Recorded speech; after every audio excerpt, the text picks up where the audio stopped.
Welcome back to another vlog. ఇది వచ్చేసి Deogarh railway station జార్ఖండ్లో ఉంటుంది. ఇప్పుడే రీచ్ అయిపోయాను.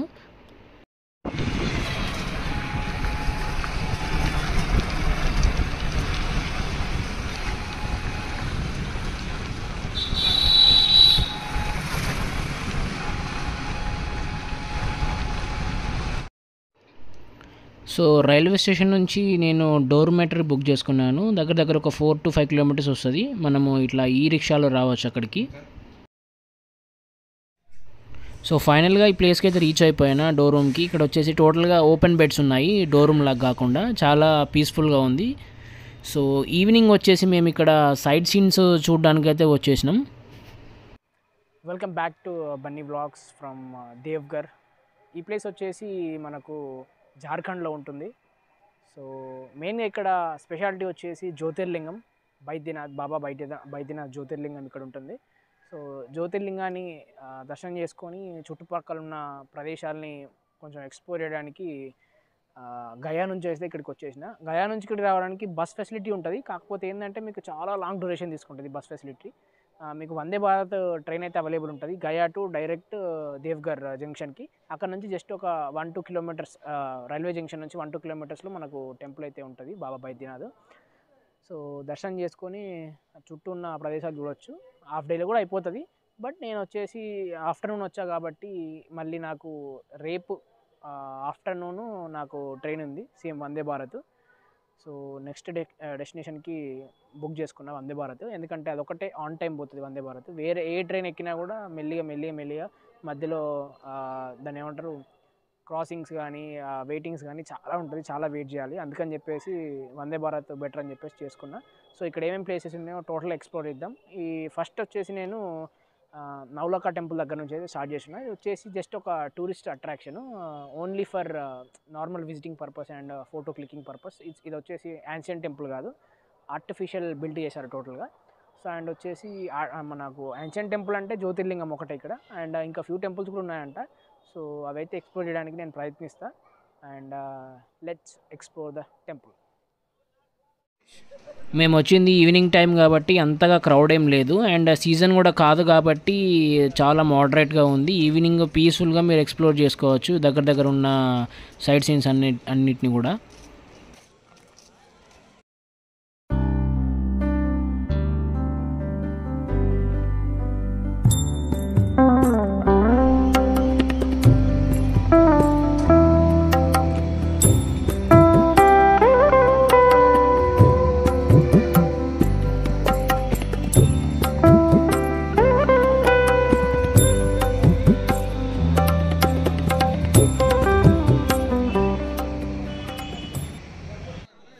సో సైట్ సీన్స్ చూడడం అయిపోయాకనైతే నేను ఈవినింగ్ బైద్యనాథ్ బాబాని దర్శనం చేసుకుందామని చెప్పేసి వచ్చేసిన. ఇది మనకు మెయిన్ జ్యోతిర్లింగం, 12 జ్యోతిర్లింగాలలో ఇదొక జ్యోతిర్లింగం.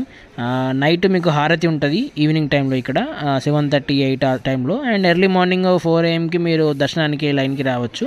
అండ్ మార్నింగ్ టైం ఉంటుందో ఉండదో అని చెప్పేసి నేను రీచ్ అయిన అదే రోజు ఈవినింగ్ దర్శనం చేసుకుందామని చెప్పేసి టెంపుల్కి అయితే వచ్చేసిన. చాలా మోడరేట్గా ఉంది, ఎక్కువ క్రౌడ్ అయితే ఏం లేదు.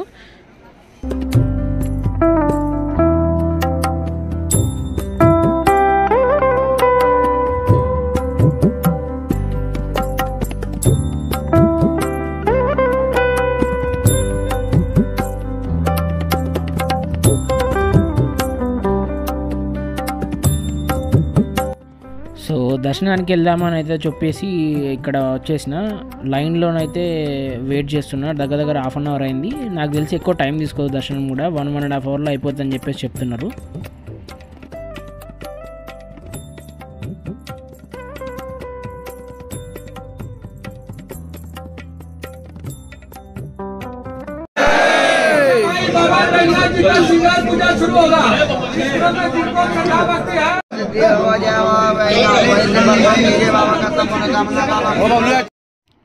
లోపల ఇక్కడ ఈ బాబాను గమనించినట్టయితే మనకు చాలా దౌర్జన్యంగా చేస్తున్నాడు అందరినీ. గర్భగుడిలో మన ప్రధాన అర్చకులు ఉంటారు కదా, పూజ చేసే అయ్యగారులు, వాళ్ళు వచ్చేసి వచ్చిన వాళ్ళ దగ్గర నుంచి దౌర్జన్యంగా డబ్బులు అడుగుతున్నారు. 500 ఇవ్వండి, 1000 ఇవ్వండి, లేకపోతే బయటికి వెళ్ళండి, ఉంటే ఇవ్వండి, లేదంటే బయటికి వెళ్ళండి అని చెప్పేసి అందరినీ దౌర్జన్యంగా అడిగి డబ్బులు తీసుకుంటున్నారు. ఇక్కడ మీది ఒకటి గమనించాలి వచ్చినప్పుడు. సో ఫైనల్గా అయితే బాబా బలక్నాథ్ జ్యోతిర్లింగం సక్సెస్ఫుల్గా కంప్లీట్ చేసేసుకున్నా. బట్ ఇక్కడ వచ్చేసి అంటే ఎక్కడైనా ఉంటుంది ఇట్లా మోసాలు చేయడం కానీ, చీటింగ్ చేయడం కానీ. బట్ ఇక్కడ వచ్చేసి ఈ అయ్యగారులు ఎవరైతే ఉన్నారో వాళ్ళ దౌర్జన్యం దారుణంగా ఉంది. ఎందుకంటే ఇప్పుడు మనం ఒక దేవస్థానం పోయినప్పుడు ఎక్కడైనా దక్షిణ ఇస్తాము. కొంతమంది అయ్యగారులు అడుగుతారు, అడిగినప్పుడు కూడా మనం దక్షిణ ఇస్తాము. అడిగి తీసుకోవడంలో తప్పు లేదు. బట్ ఇక్కడ ఎట్లా అంటే పర్సులలో చేతులు పెట్టి ఇయ్యు పైసలు అని చెప్పేసి గర్భగుళ్ళకు పోయినాక గుంజుకుంటున్నారు.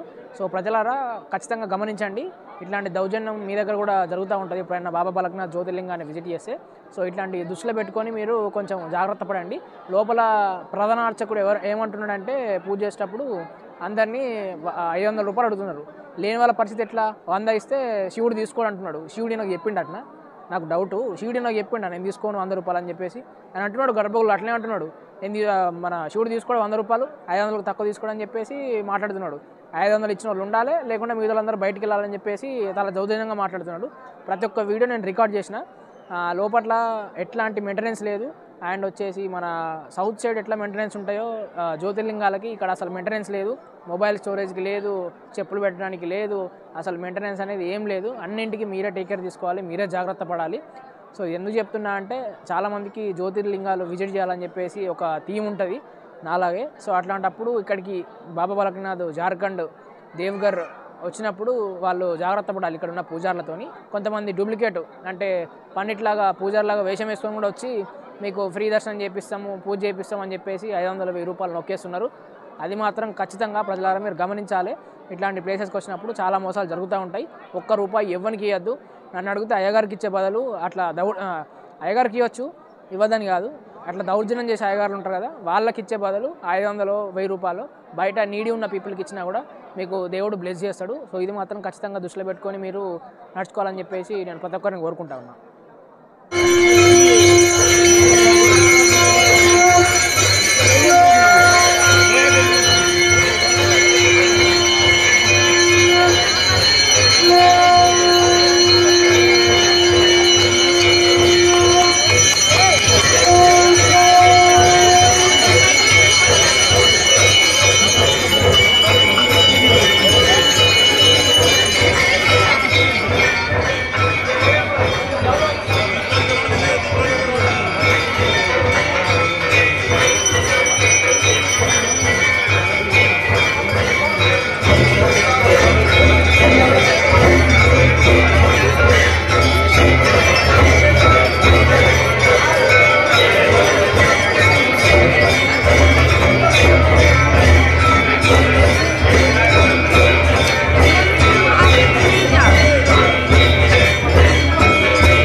సో ప్రస్తుతం వచ్చేసి అయితే నేను బాసుకీనాథ్ టెంపుల్కి అయితే వచ్చేసిన. ఇది వచ్చేసి మనకు బాబా బైద్యనాథ్ జ్యోతిర్లింగం నుంచి ఒక 44 కిలోమీటర్స్ డిస్టెన్స్లో ఉంటుంది.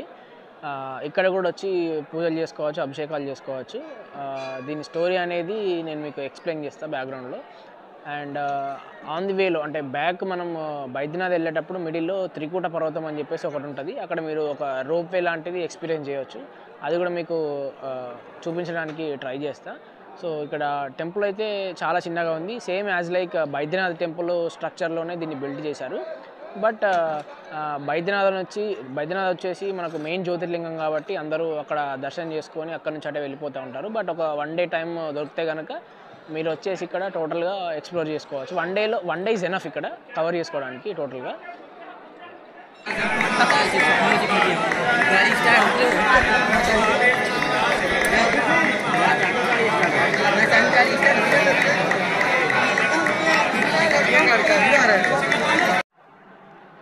సో ఫైనల్గా మీకైతే ఈ వ్లాగ్ అయితే మంచిగా నచ్చింది అనుకుంటున్నా. నాకు తెలిసిన ఇన్ఫర్మేషన్ అయితే చాలా మట్టుకు మీకు అందించా, బ్యాక్గ్రౌండ్లో కూడా చెప్పాను, అదే నేను చెప్పడమే కాకుండా. సో ప్రస్తుతానికి నేను వచ్చేసి దేవ్గర్ జంక్షన్లో ఉన్నాను. ఇక్కడ నుంచి నేను నెక్స్ట్ డెస్టినేషన్కి అయితే స్టార్ట్ అయిపోతా. అండ్ ఇక్కడ వచ్చేసి మీకు ఎంత దరిద్రంగా ఉందంటే ట్రాన్స్పోర్టు, ఒబ్బా నాయనో, యూ కాంట్ ఇమాజిన్, అంత దారుణంగా ఉంది. సో ఇన్ కేస్ ఎవరన్నా జ్యోతిర్లింగానికి రావాలి అనుకుంటే కనుక, ఏది బాబా బాలక్నాథ్ జ్యోతిర్లింగానికి, మంచిగా హైదరాబాద్ నుంచి ఢిల్లీకి రండి, ఢిల్లీ నుంచి వారణాసికి రండి. ఇన్ కేస్ ఢిల్లీ నుంచి డియోగర్ డైరెక్ట్ ట్రైన్ ఉంటే కూడా తీసుకోవచ్చు. ఒకవేళ అవైలబుల్ లేదంటే గిట ఢిల్లీ టు వారణాసి తీసుకోండి ట్రైను. వారణాసి నుంచి మీకు డియోగర్ జంక్షన్కి 6.5 to 7 hours వరకు మీకు పడుతుంది. సో మీరు ఇట్లా ఆ విధంగా డైరెక్ట్ రావచ్చు. అండ్ ట్రైన్స్ మాత్రం నార్మల్ జనరల్ కానీ స్లీపర్ కానీ సిట్టింగ్ కానీ అసలు చేసుకోకండి. ఒకవేళ సిట్టింగ్ చేసుకున్నా కూడా వందే భారత్ ట్రైన్లో మాత్రమే చేసుకోండి. మీకు ఆన్ టైము కరెక్ట్ టైంకి మీ డెస్టినేషన్కి రీచ్ అవుతారు. మిగతా ఏ ట్రైన్ తీసుకున్నా కూడా క్రాసింగ్ దగ్గర ఆపడమే, నార్మల్ ఎవరైనా దాన్ని ఏమంటారు పెద్ద ట్రైన్ వచ్చిన ఆపడమే, గూడ్స్ బండి వచ్చిన ఆపడమే, చాలా ఇబ్బంది అయింది. ఎందుకంటే నేను అయోధ్య నుంచి గయాకు వచ్చేటప్పుడు అదే స్థితి వచ్చింది నాకు. ఒక దాన్ని ఏమంటారు 7 to 8 hours రీచ్ అయ్యే ట్రైన్ దగ్గర 12 to 14 hours తీసుకుంది. సో అందుకని చెప్పేసి మీరు ఖచ్చితంగా చూసుకోవాలి. అండ్ ఇంకొక విషయం ఏంటంటే చెప్పొచ్చేది, బాబా బాలక్నాథ్ జ్యోతిర్లింగానికి వచ్చినప్పుడు అయితే మళ్ళీ కూడా చెప్తున్నా, నేను ₹1 అయితే ఏ అయ్యగారికి ఇవ్వకండి. ఎవరైతే మంచిగా అనిపించి మీకు ఏ బుద్ధి అయ్యి అంటే మీకు మీ హంబుల్గా మీరు ఇవ్వాలనుకుంటారో వాళ్ళకి మాత్రమే ఇవ్వండి. దౌర్జన్యంగా ఎవరు ₹1 అడిగినా కూడా అసలు ఇవ్వకండి. వాళ్ళు అడుగుతారు పైసలు అని చెప్పి జస్ట్ ఇట్లా సైలెంట్గా ఉండండి అంతే. ఒకవేళ 50-100 ఉంటే ఇవ్వాలనుకుంటే ఇవ్వండి. ఎక్కువ అడుగుతుంది కదా మా దగ్గర లేవని చెప్పండి అంతే, ఫేస్ టు ఫేస్. ఎందుకంటే నిన్న చాలా జరిగింది, నేను చూసిన. అండ్ 1.5 day ఇక్కడ ఉన్నా కాబట్టి నాకు తెలిసి ఇక్కడ లోకల్ ఏజెంట్స్ ఎట్లా ఉంటారు ఏందని చెప్పేసి. అండ్ మీరు ఎప్పుడైతే లోకల్ రిక్షా తీసుకుంటారో ఇక్కడ లోకల్ రిక్షా తీసుకున్నప్పుడు ఖచ్చితంగా 1-2 సార్లు ప్రైస్ని కన్ఫర్మ్ చేసుకోండి. ఎందుకంటే మాకు 2 సార్లు డోకా ఇచ్చారు. నాకు ఫస్ట్ సారి ఒకసారి ₹30 నేను ₹40 తీసుకున్నాను. డబ్బులు దాన్ని ఏమంటారు, మనకు లేని సిచ్యువేషన్లో డబ్బులు పోవడము పెద్ద అది దాన్ని ఏమంటారు ఇబ్బంది ఏం కాదు. ఎవరికైనా డెస్టినేషన్ చేరుకోవాలని చెప్పేసి చూస్తాం ఫాస్ట్గా. సో అట్లాంటి సిచ్యువేషన్లో పోయినా కూడా ఏమనిపించదు. ఇట్లా మోసం చేసే వాళ్ళు ఉంటారు కదా, ఫస్ట్ ఒక మాట మాట్లాడి తర్వాత ఒక మాట్లాడేవారు. నాకైతే బీభత్సమైన ఫ్రస్ట్రేషన్ వస్తుంది. సో లొల్లి పెట్టుకుంటా ఖచ్చితంగా. నిన్న కూడా అదే జరిగింది, ఖచ్చితంగా పెట్టుకుంటా నేను లొల్లి. నువ్వు అడిగి తీసుకో ఎక్కువ డబ్బులు కావాలంటే, గింత కాదు సార్ గంత అని చెప్తే మనం ఇస్తాం, అదేం లేదు. బట్ ఇట్లా చీట్ చేస్తే మాత్రం పిచ్చి ఫ్రస్ట్రేషన్ ఉంటుంది. సో ఇట్లా ఖచ్చితంగా మీరు 1-2 సార్లు క్రాస్ చెక్ చేసుకోవాలి. ఇట్లాంటి ఇష్యూస్ చాలా ప్లేసెస్లో జరుగుతూ ఉంటాయి. ఇది దేవ్గర్ ఒకటే కాదు ప్లేస్, చాలా ప్లేసెస్ ఉన్నాయి ఇట్లా. అయోధ్య కావచ్చు, ఇంకా 2-3 ప్లేసెస్ ఉన్నాయి ఈ నార్త్ సైడ్కి వచ్చినప్పుడు. చాలా జాగ్రత్తగా ఉండాలి ఇట్లాంటి వాళ్ళతోటి. అండ్ ఇక్కడ వచ్చేసి ఇక్కడ ఏదైతే బాబా బాలక్నాథ్ టెంపుల్ ఉంటుందో ఆ టెంపుల్ ఒక దగ్గరే కాకుండా ఇంకా వేరే టెంపుల్స్ కూడా ఉంటాయి. దగ్గర సైడ్ సీన్స్ పోయినప్పుడు ఇక్కడ నుంచి ఒక 40 kilometers దూరంలో ఒక టెంపుల్ ఉంటుంది. అండ్ ఆ టెంపుల్కి వెళ్ళినప్పుడు కూడా మీరు ఇట్లాంటి సిచ్యువేషన్ ఫేస్ చేస్తారు ఖచ్చితంగా. ఎందుకంటే అక్కడ కూడా ఎంట్రీ నుంచి ఎగ్జిట్ నుంచి 2 వైపుల నుంచి మంది వస్తున్నారు. ఇంకా లోపలికి ఉన్నవాడు బయటకి ఎట్లా వెళ్తాడు? సో అది సిచ్యువేషన్ అక్కడ. సో చాలా ఘోరంగా ఉంది సిచ్యువేషన్ అయితే బాబా బాలక్నాథ్ టెంపుల్లో. అండ్ కొంచెం మీరు జాగ్రత్తగా ఉండాల్సిందిగా నేను చెప్తున్నాను. బాబా బాలక్నాథ్ టెంపుల్కి వచ్చినప్పుడు అయితే ఇక్కడ సైట్ సీన్స్ చాలా ఉంటాయి. అండ్ ఇక్కడ వచ్చేసి ఒక రోప్వే కూడా ఉంది. 2022కు ముందు ఇక్కడ ఒక యాక్సిడెంట్ జరిగింది. అక్కడ రెస్క్యూ చేశారు, హెలికాప్టర్ నుంచి వచ్చి అక్కడ దాంట్లో రోప్వేలో ఇరుక్కున్న వాళ్ళని రెస్క్యూ చేశారు. ఎక్కడ అంటే మన త్రికుంట పర్వతం దగ్గర. అక్కడ ట్రెక్కింగ్ కూడా చేసిపోవచ్చు అన్నట్టు. కానీ ఇప్పుడు బంద్ చేశారని చెప్పేసి చెప్తున్నారు. నేను ఆ ప్లేస్ కవర్ చేయలేకపోయినా. బట్ బాబా బాలక్నాథ్ నుంచి ఒక 44 kilometers దూరంలో ఉన్న బాసుకి టెంపుల్ అయితే కవర్ చేసిన. ఆ టెంపుల్లో కూడా ఇదే సిచ్యువేషన్ ఉంది. ఎట్లా అంటే ఎంట్రీ నుంచి ఎగ్జిట్ నుంచి 2 వైపుల నుంచి మంది వస్తున్నారు. ఎవరు ఎక్కడ పోతున్నారు కూడా అర్థం కావట్లేదు. జస్ట్ చిన్న టెంపుల్ దర్శనం కావడానికి ఒక 2-3 గంటలు పడుతుంది. సో ఆ రకంగా మెయింటెనెన్స్ ఉంది. ఇక్కడ గవర్నమెంట్ ఏం చేస్తుందో కూడా నాకైతే అర్థం అయితే లేదు. సౌత్కి నార్త్కి చూసుకుంటే నక్కకు నాగలోకానికి ఉన్నంత తేడా ఉంది.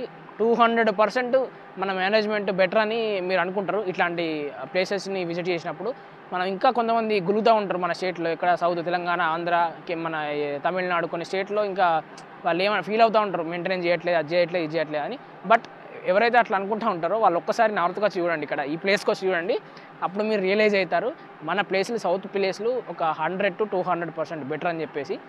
సో ఆ రకంగా ఉంది సిచ్యువేషన్ అయితే. సో మీరు ఖచ్చితంగా జాగ్రత్తగా ఉండాలని చెప్పేసి నేను చెప్తా ఉన్నాను అందరికీ. సో ఈ బ్లాగ్ అయితే మీకు నచ్చింది అనుకుంటున్నా. సో నెక్స్ట్ బ్లాగ్తో మళ్ళీ కలుద్దాం. అప్పటి వరకు బాయ్ బాయ్, నమస్తే, సబ్స్క్రైబ్ టు బన్నీ బ్లాగ్స్.